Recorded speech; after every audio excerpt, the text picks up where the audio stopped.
হলো যে বাবা সোজা আগরতলাতে আখাউড়া বর্ডারে চলে আসবেন। ওখান থেকে বাবা আগরতলাতে যাবেন, আগরতলা থেকে তারপর বাবা আবার ফেরত যাবেন বেনারস।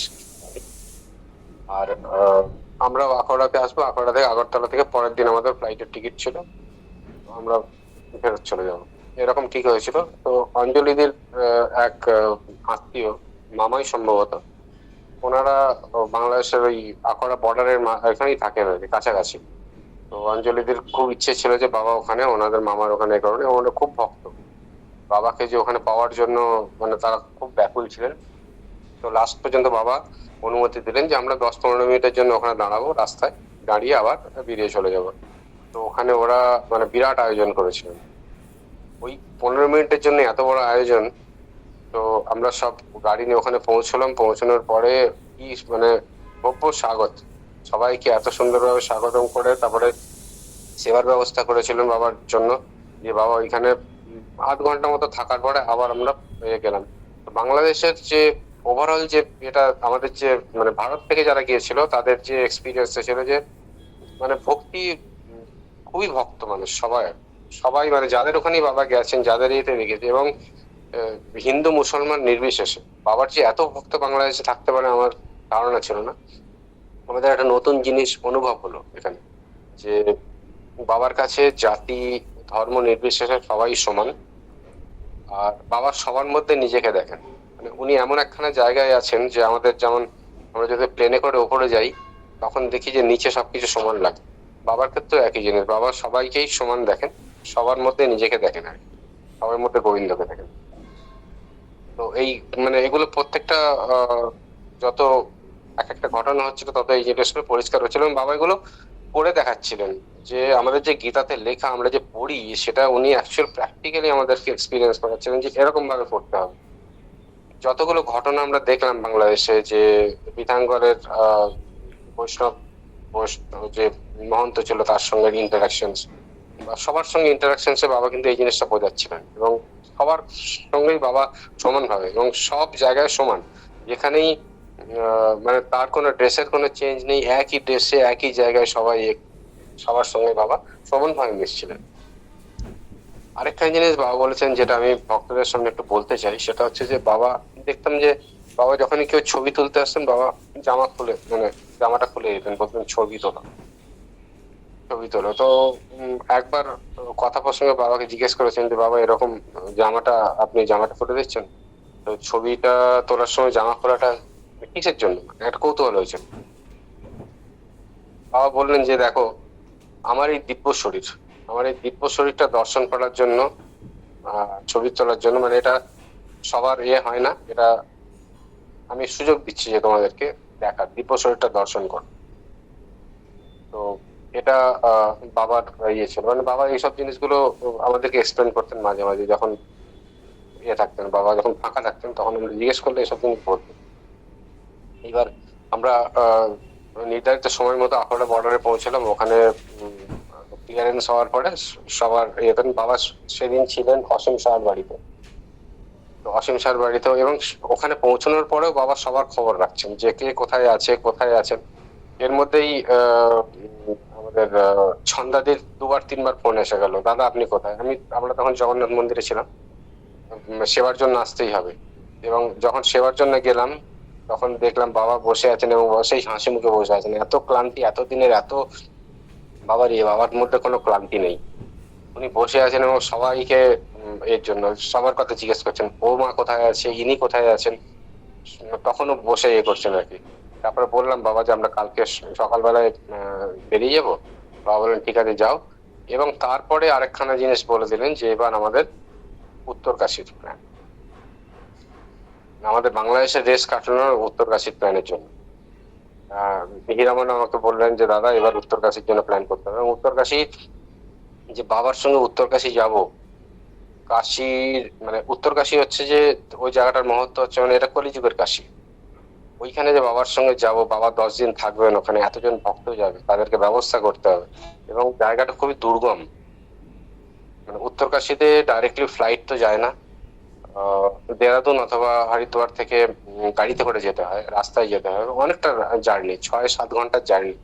মানে অতটা ধকল বাবা সহ্য করতে পারবেন, বাবা বলছেন না আমাকে যেতেই হবে উত্তরকাশীতে, আমার সাধুদেরকে দান করার খুব ইয়ে আছে, সেটা আমাদের করতেই হবে। এবং তখন যখন আমরা বাবাকে জোরাজুরি করতাম যে বাবা আপনার শরীর খারাপ, আপনি এইবার একটু ইয়ে করুন, বলতেন দেখো আমি ডিভাইন নির্দেশে চলি, আমার কাছে নির্দেশ আছে, আমাকে যেতেই হবে, আমার কোনো উপায় নেই, আমার করতেই হবে এই কাজ, যতই শরীর খারাপ হয়। এবং গুরু আমার সহায় আছেন, উনি আমাকে আহ, উম, মানে পথ দেখান, উনি আমাকে শক্তি দেন। একটা ছোট্ট ঘটনা বলি, যে বাবা বাবা যে বেনারসের যে ঘরটা ছিল ওটা দোতলা, মানে সিঁড়ি ভেঙে উঠতে হতো, বাবা 3 তলাতে। বাবা সিঁড়ি দিয়ে উঠতেন, একদিন উঠছেন দেখছি খুব কষ্ট হচ্ছে বাবা, মানে খুব কষ্ট করে বাবা উঠছেন। আর জব করছেন যে ওম গুরু তব কৃপা হি কেবলম, ওম গুরু তব কৃপা হি কেবলম। তো আমি পাশে ছিলাম, মানে করছি, বাবা উঠে তারপর আমাকে হেসে বলছেন দেখো আমার উঠতে কিন্তু খুব কষ্ট হয়, এখন অনেক বয়স হয়ে গেছে তো এখানে আমার উঠতে কষ্ট হয়, কিন্তু আমি যখনই উঠি তখন গুরুর স্মরণে নিয়ে গুরুই আমাকে তুলে নেন।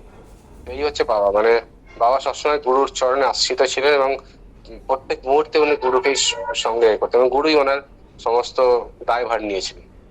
এই জন্য আমি তারপর আর বাবাকে কোনোদিন কোনো এই ব্যাপারে প্রশ্ন করিনি যে বাবা কোথায় যাবেন, হ্যাঁ এত শরীর খারাপ, আমি তারপর আর কোনো প্রশ্ন করিনি, কারণ এরপরে কোনো প্রশ্নের আহ, মানে এই থাকে না যে আমি কেন বাবাকে জিজ্ঞেস করবো, বাবা তো ডিভাইন নির্দেশে চলছেন, ডিভাইন নির্দেশে ওনাকে যখন কোনো নির্দেশ ওপর থেকে দেওয়া হয় তখন আমি কে, আর আমার আমার অধিকারে কি আছে বাবাকে বল।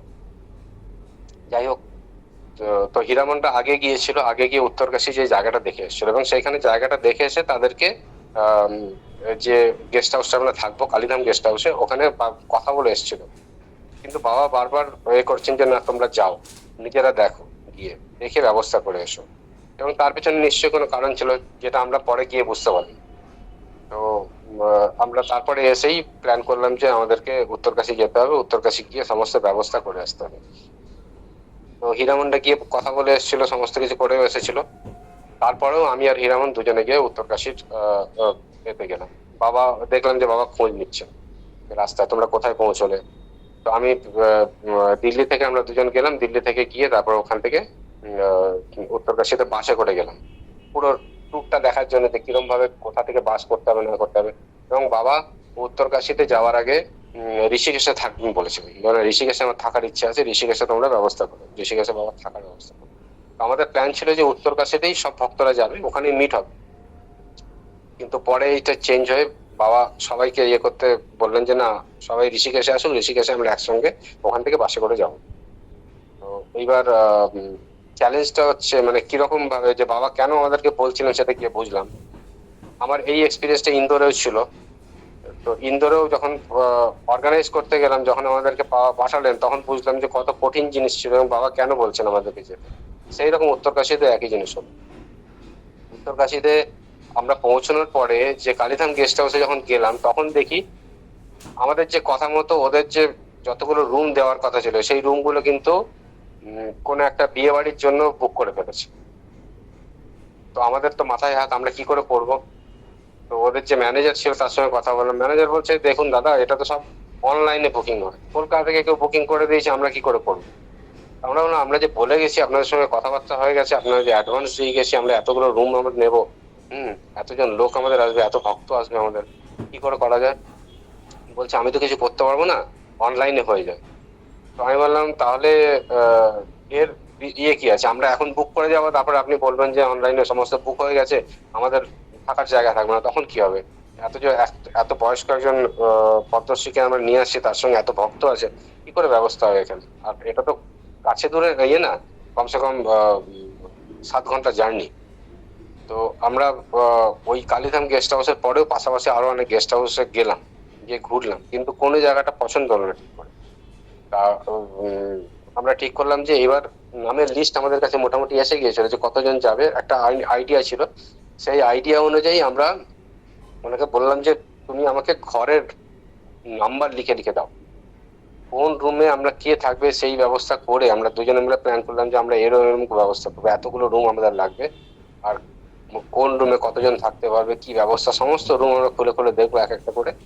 হ্যাঁ, এবং বাবার জন্য কোনখানে ব্যবস্থা হবে, বাবার বাসনের কি, বাবার যে রান্নার যে ব্যবস্থা হবে, সেবার যে ব্যবস্থা, সেখানে কি রকম ব্যবস্থা হবে, গ্যাস থাকবে কিনা, সমস্ত জিনিস তো প্ল্যান করে আসতে হবে, না তো মুশকিল আছে। ওখানে গিয়ে তো কিছু করতে পারবো না। তো মাথায় হাত আমাদের দুজনের, আমরা রাত্রিবেলা ইয়ে হচ্ছে না, কি করবো। তো ওদেরকে যে যে গেস্ট হাউসের যে ম্যানেজার, তাকে বললাম যে তোমার যে গেস্ট হাউসের হেড কে, তাকে তার সঙ্গে কথা বলতে চাই। ওদের জেনারেল ম্যানেজারের সঙ্গে তারপরে ইয়ে করে ওর নাম্বার নিয়ে ওনার সঙ্গে কথা বললাম। এবং তার আগে আমরা পুরো তৈরি করে ফেললাম, মানে ঘর আহ, আহ, কোন রুমে কে থাকবে, কতজন রুম আছে, সমস্ত ডিসাইড করে বাবার জন্য কোন জায়গাটা ব্যবস্থা হবে, সমস্ত কিছু ঠিকঠাক করার পরে সেটাকে লেখা হলো। লিখে আমরা সাইন করলাম, ওনাকেও সাইন করালাম। আর ম্যানেজারের কাছে, জেনারেল ম্যানেজার যিনি হেড, যিনি, তাকে এটা পাঠানো হলো যে আপনি ইনস্ট্রাকশন দিয়ে দিন যেন এই রুম এই কদিনের জন্য যেন বুক না করা হয়। আমাদের কাছেই এই বুকিংটা আছে। তো এইরকম ভাবে সেই ব্যবস্থাটা করা হয়। এবং অদ্ভুত জায়গা, মানে কালীধাম গেস্ট হাউসে যারা গেছেন বাবার সঙ্গে, তারা দেখবেন যে একদম গঙ্গা পাশে বইছে, গঙ্গার যে কুলুকুলু ইয়েটা স্রোত, সেই আওয়াজটাও গেস্ট হাউসে আসতো। এত সুন্দর একখানা ইয়ে ছিল। বাবার জন্য দেখলাম যে বাবা আমাদেরকে পাঠিয়েছিলেন ইয়ে করার জন্য। ওখানে যে একটা মানে যে ফ্ল্যাটটাতে বাবার থাকার ব্যবস্থা হয়েছিল, সেখানে পুরো ওরা একটা সেট নতুন বাসন দিয়েছিল, মানে একদম ইউজ হয়নি, নতুন বাসন, গ্যাসের ব্যবস্থা, সমস্ত কিছু করা ছিল আর কি। মানে এত সুন্দরভাবে ব্যবস্থা করে আমরা সমস্ত কিছু করে সেখান থেকে ইয়ে করলাম, একটা মনে শান্তি হলো, না এইবার আমরা ঠিক ইয়ে হলো। কারণ যদি বাবার কথা মতো আমরা যদি ওখানে না যেতাম, তাহলে কিন্তু আমাদের ওই ট্যুরটা খুব প্রবলেমের ট্যুর হতো। অত দূরে নিয়ে অত বয়স্ক লোকজনদেরকে নিয়ে গিয়ে ঝামেলায় পড়তাম। এইবার ফিরে আসার সময় আমাদেরকে ঋষিকেশে ব্যবস্থা করতে হবে। এবং ঋষিকেশে ব্যবস্থা করাটা যে এত চ্যালেঞ্জ, আমরা বলছি ঋষিকেশে তো প্রচুর হোটেল আছে, ব্যবস্থা হয়ে যাবে, কোনো ব্যাপার না। তো আসার ফেরার পথে টাইমও ছিল না, কারণ ভোরবেলা রাত্রিবেলায় 6টার সময় আমাদের ট্রেন ছিল হরিদ্বার থেকে, 6টা 10-এ।